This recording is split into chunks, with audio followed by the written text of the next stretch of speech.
Hey guys, and welcome. My name is Steve and welcome back. I'm hoping that you guys are following me by now. We are going to be doing another album review today, and the album review is going to be True by Solange. This is the album. It looks very, very orange, and I'm afraid you can't see the embossed word at the bottom, but this is basically Solange Knowles' debut album. Well, I think it's her debut album. It could be maybe a second, I don't know. This is basically a 7-track EP, and it starts off with Some Things Never Work, which is a fantastic kind of dancey little track. It's a little bit independent as well. It doesn't sound like all the other stuff out there at the moment, which is what kind of really appealed to me, because, you know, it gets a little samey, some of the mainstream stuff, so it is very, very, very, very, very listenable when you first get to the first track. The album kind of continues down a similar vein after that. It gets a little bit soulful towards the end with things like Bad Girls, which is not a Donna Summer cover as well. But this was actually pretty refreshing to listen to, and I have to say, honestly to God, it's probably one of my most favourite albums of the year so far. It ranks highly for a few good reasons, and I'm going to list them for you. Firstly, I knew that of Solange before I picked the album up. I knew that she was doing some material. And I just think that, you know, when you come from a famous sibling like Beyonce, or when you're related to someone like that, it's going to be very difficult to shake off a kind of image. You know, it is kind of, you know, half expected and part and parcel of the whole deal that you'll be kind of, you know, linked or kind of, you know, compared to your sister, and that's got to be a pretty daunting task. You know, Beyonce is becoming one of the most successful female singers for R&B especially, so she's come out with something that's just really different and not kind of what you expect.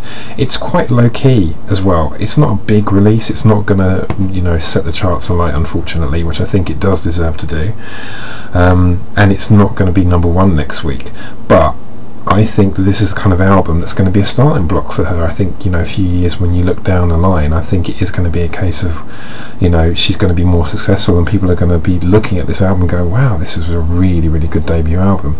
And that's exactly what it is.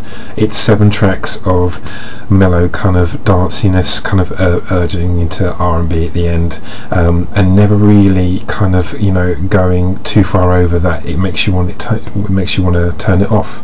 And I just found it really relaxing and enjoyable to listen to, and I definitely recommend you check it out, because I think you will be very, very pleasantly surprised. Her voice holds up very, very well. She doesn't have the depth and strength of what Beyonce has, but it's a very light tone, which I thought was very, very refreshing, and it's very, very clear throughout the whole record.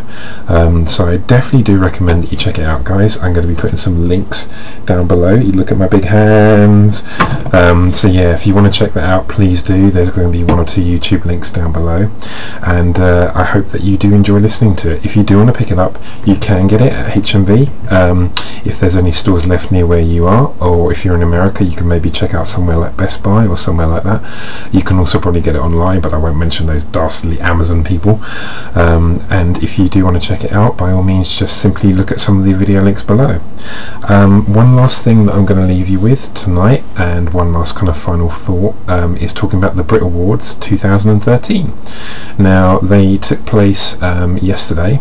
The Brit Awards, for you American people out there, are the British versions of the Grammy Awards. Now, they're kind of quite light-hearted, kind of good fun events, and they actually put on really, really good performances, which is what it's all about. A lot of the Americans come over because it's a very, very, very good way of raising album sales, and they know a lot of people watch it. So there were, Justin Timberlake was there, and also you had Taylor Swift as well. There were really, really good performances from Emily Sandé. One Direction did a pretty decent performance as well. I thought it wasn't the most spectacular, but it wasn't bad. You had other acts there as well. You had people like Ben Howard. You also had Paloma Faith showing up as well. It was a really, in terms of musical performance, it was pretty good.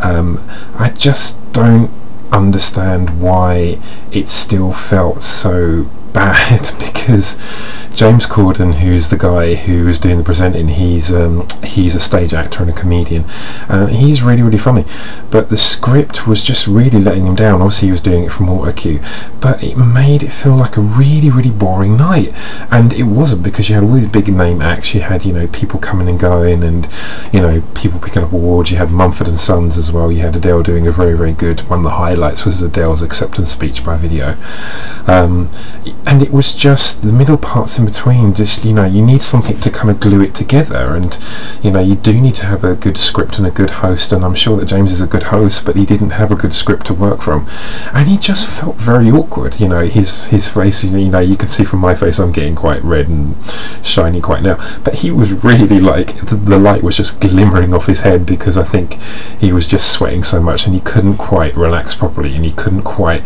get into it. And I do admit something like that does kind of put you off from watching the whole show, because why would I want to watch that when I can just watch the performances on YouTube, which is what I ended up doing. And it's disappointing, because the Brits used to be such good fun. You know, I remember in the days of the Spice Girls when, you know, Jerry's tits were popping out, and the days of Chumbawamba as well, when they threw buckets of water all over the Deputy Prime Minister as well. So it's just, you know, it's just that it can be such great fun, but it just feels that the script and the presentation just let it down, and it was just a bit disappointing, and I was really, really hoping it was going to be something much better than that. Having said that, though, there are going to be expected sales increase for people like Mumford and Sons. Adele's probably going to have the month of her life, because without a doubt that woman's going to pick up an Oscar by the end of the next few weeks, and I can just see her album's just not going to stop selling like ever.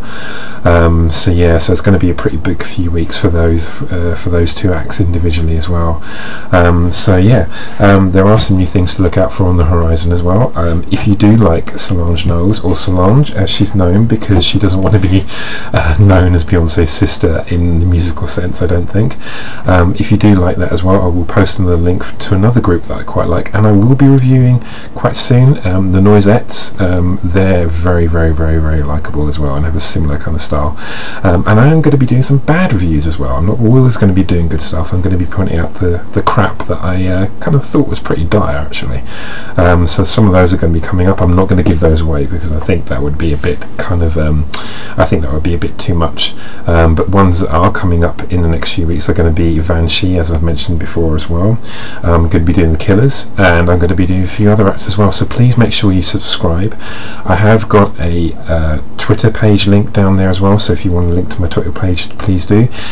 If you have any requests, if you want to send a message, or if you want to actually make a comment on anything that you think I can improve on, or anything that you want to see being reviewed next week, and by the way, I did promise I have got my shoulders in the actual video frame this time as well, please send me a link and I will see what I can do, and hopefully I will see you guys soon. Bye bye.